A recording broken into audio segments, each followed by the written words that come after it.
Hi, this is Stuart Weems and welcome to the Investopoly podcast. My goal is to give you simple, easy to understand strategies, insights and tips to help you master the game of building wealth. And in this episode, I'd like to talk about how to deal with the feeling that property is too expensive. You know, I have conversations every day with investors, of course, and, you know, a common theme lately and probably really because of the media intensity around the issue is that, you know, properties are all-time highs. Where can it go from here?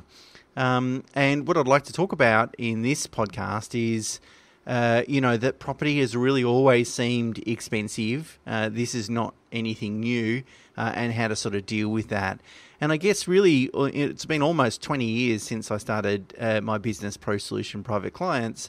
And really over that time, that has really been a very, very common theme, you know, that, and it can present, that theme can present in many different ways, including, you know, predictions of property market crashes, housing affordability crisis. A good one The Economist magazine does every few years is a comparison of Australian property prices to the rest of the world.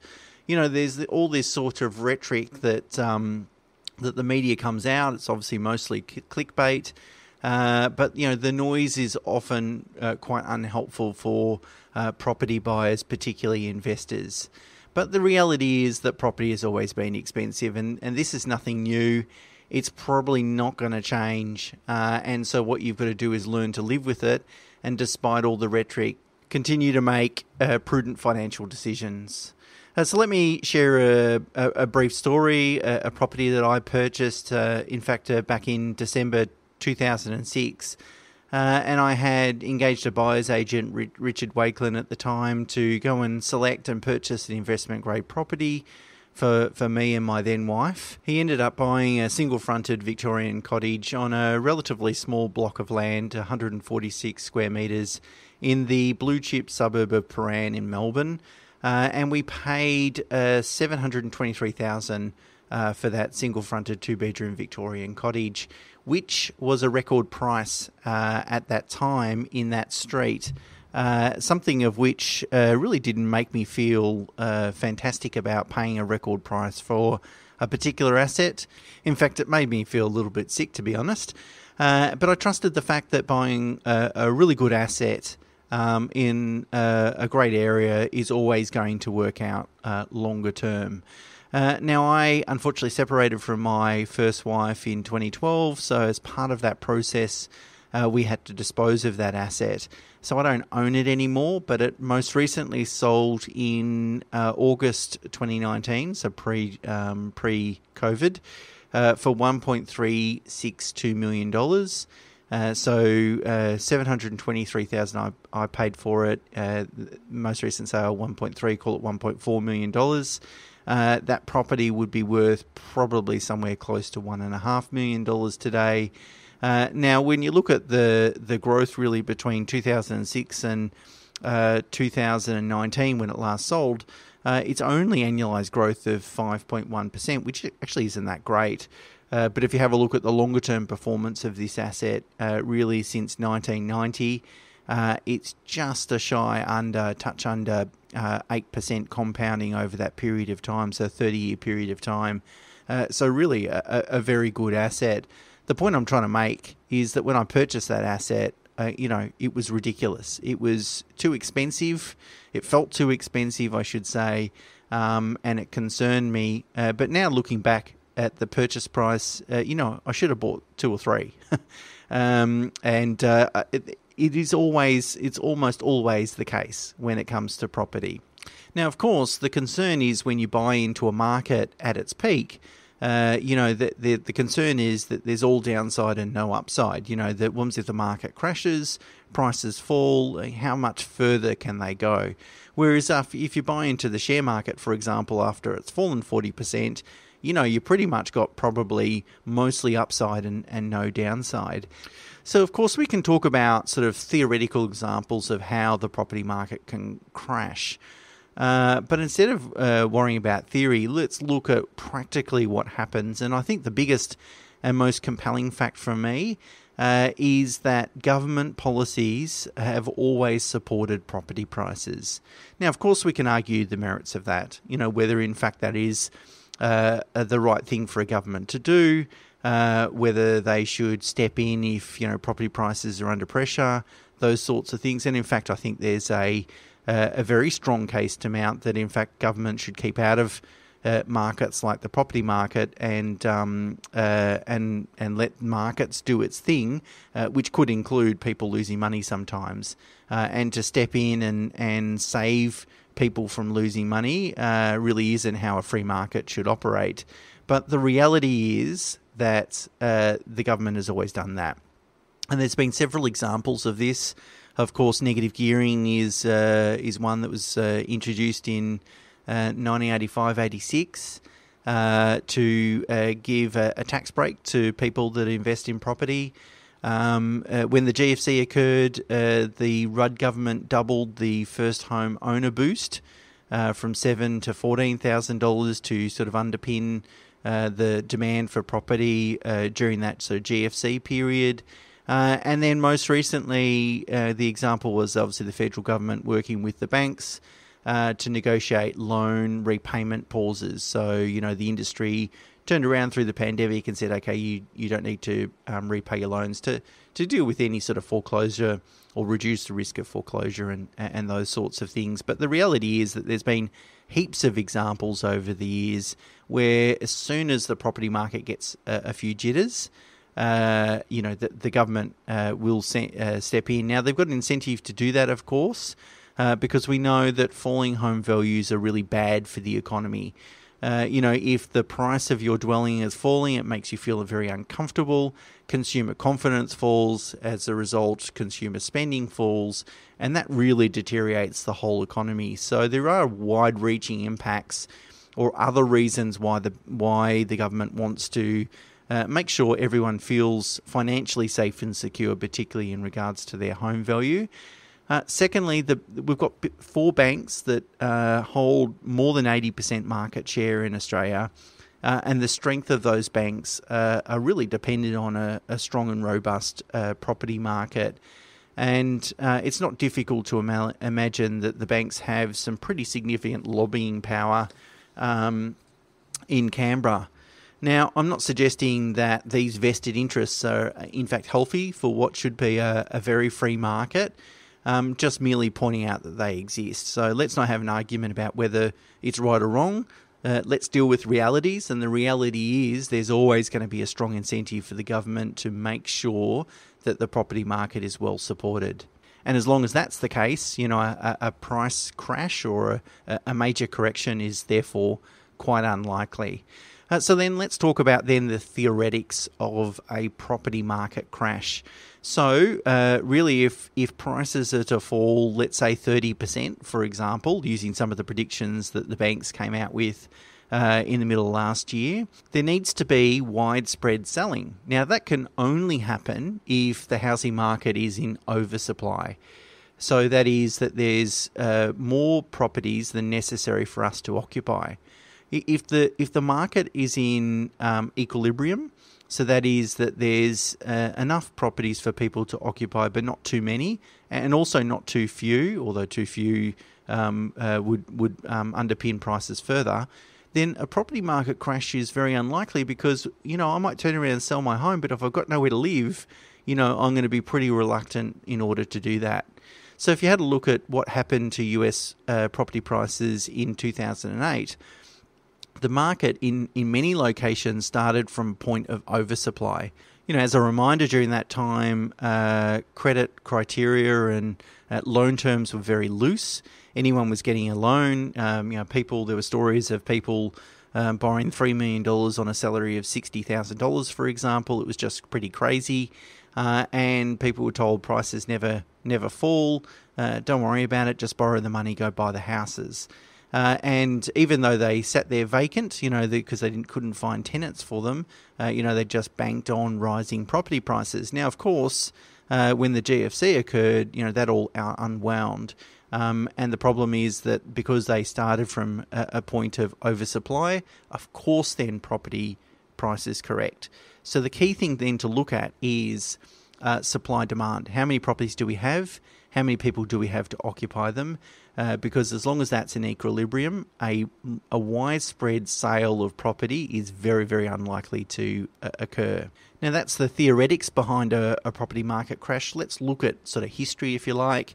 And you'll see on the website, and there's a link obviously in the show notes, the chart that I prepared that really looks at property prices in Melbourne, Sydney, Brisbane since 1980, so 41 years worth of data.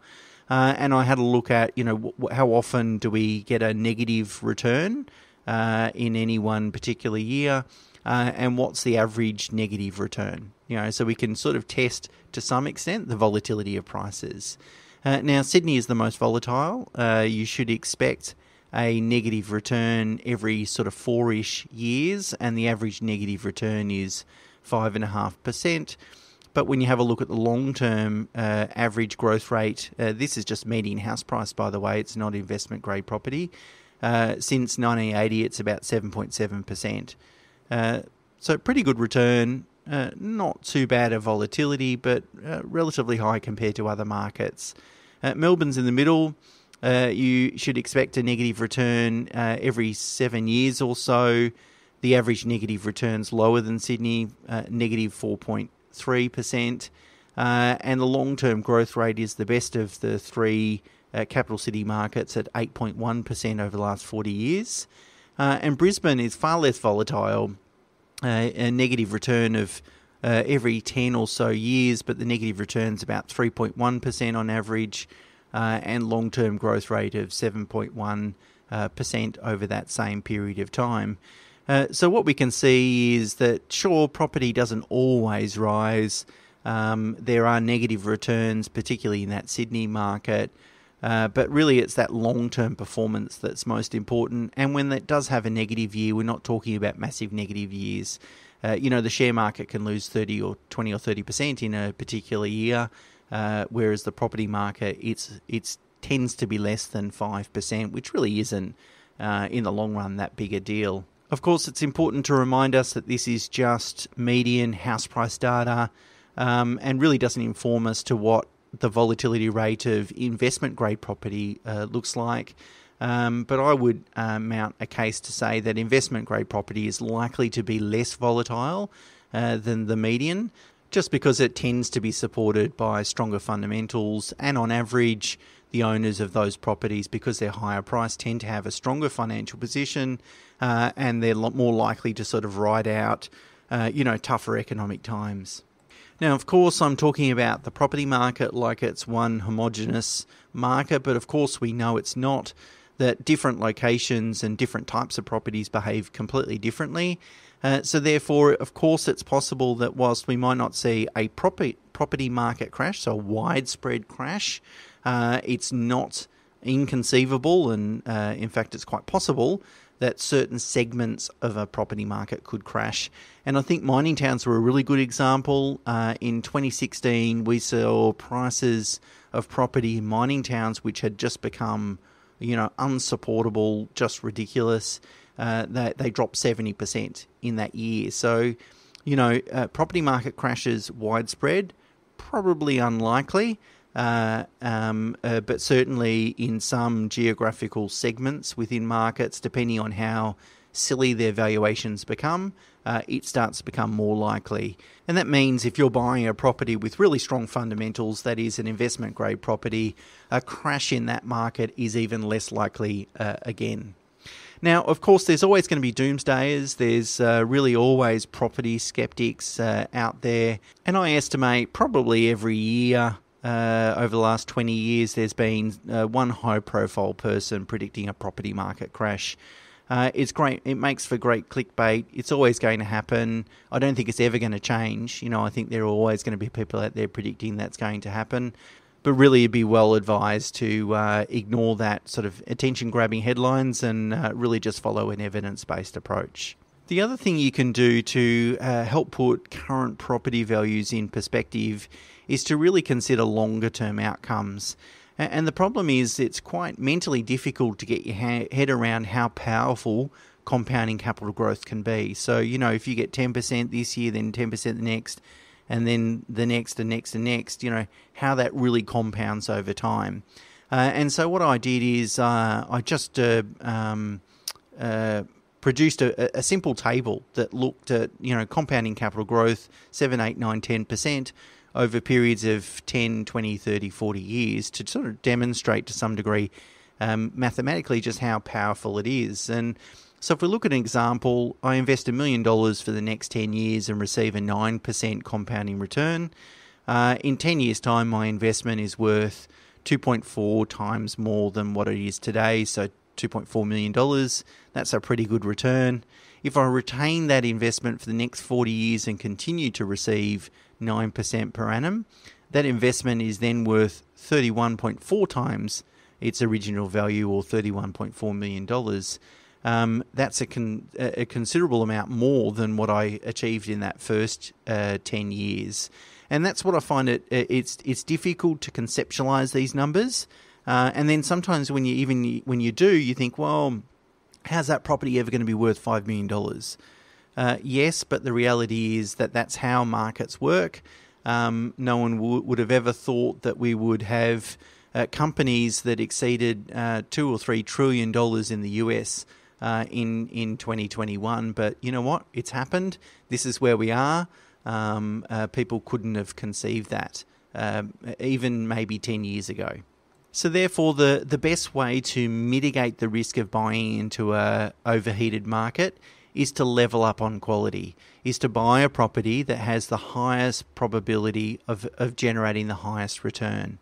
And even a difference of a return of, say, 9 versus 7% compounding over 40-year return makes a massive difference.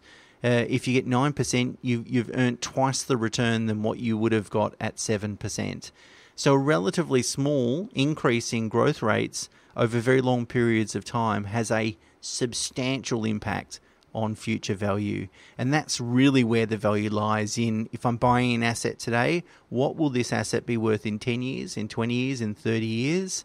And therefore to make that original purchase price look immaterial, which it will do if you do buy the right asset and hold it for long term. So just to sum up then, property has always seemed expensive. I know that's felt the same way. Almost every property I have purchased has almost given me indigestion. It's always probably going to be that way. The chances of a property market crash, particularly if you're buying investment-grade property, are pretty slim unless the market is in oversupply. The government tends to always be there to save the day. Again, whether that's right or wrong is a question for another day. And the best way to mitigate risk in terms of buying into a market that's trading at its peak is to level up on quality and buy something that's going to generate the highest amount of capital growth that your budget will afford. And as a staunch proponent of evidence-based investing, it means you need to apply the rules that determine whether a property is in investment grade or not. That is a strong land value component, a strong history of past performance, and some scarcity value, those three attributes. But also, because property is part art and part science, the attributes will get you the science bit, but the art bit is really the experience, the local area knowledge. It's critical to get some assistance there from an experienced professional and trustworthy buyer's agent. So that's it for me for this week. Until next week, bye for now.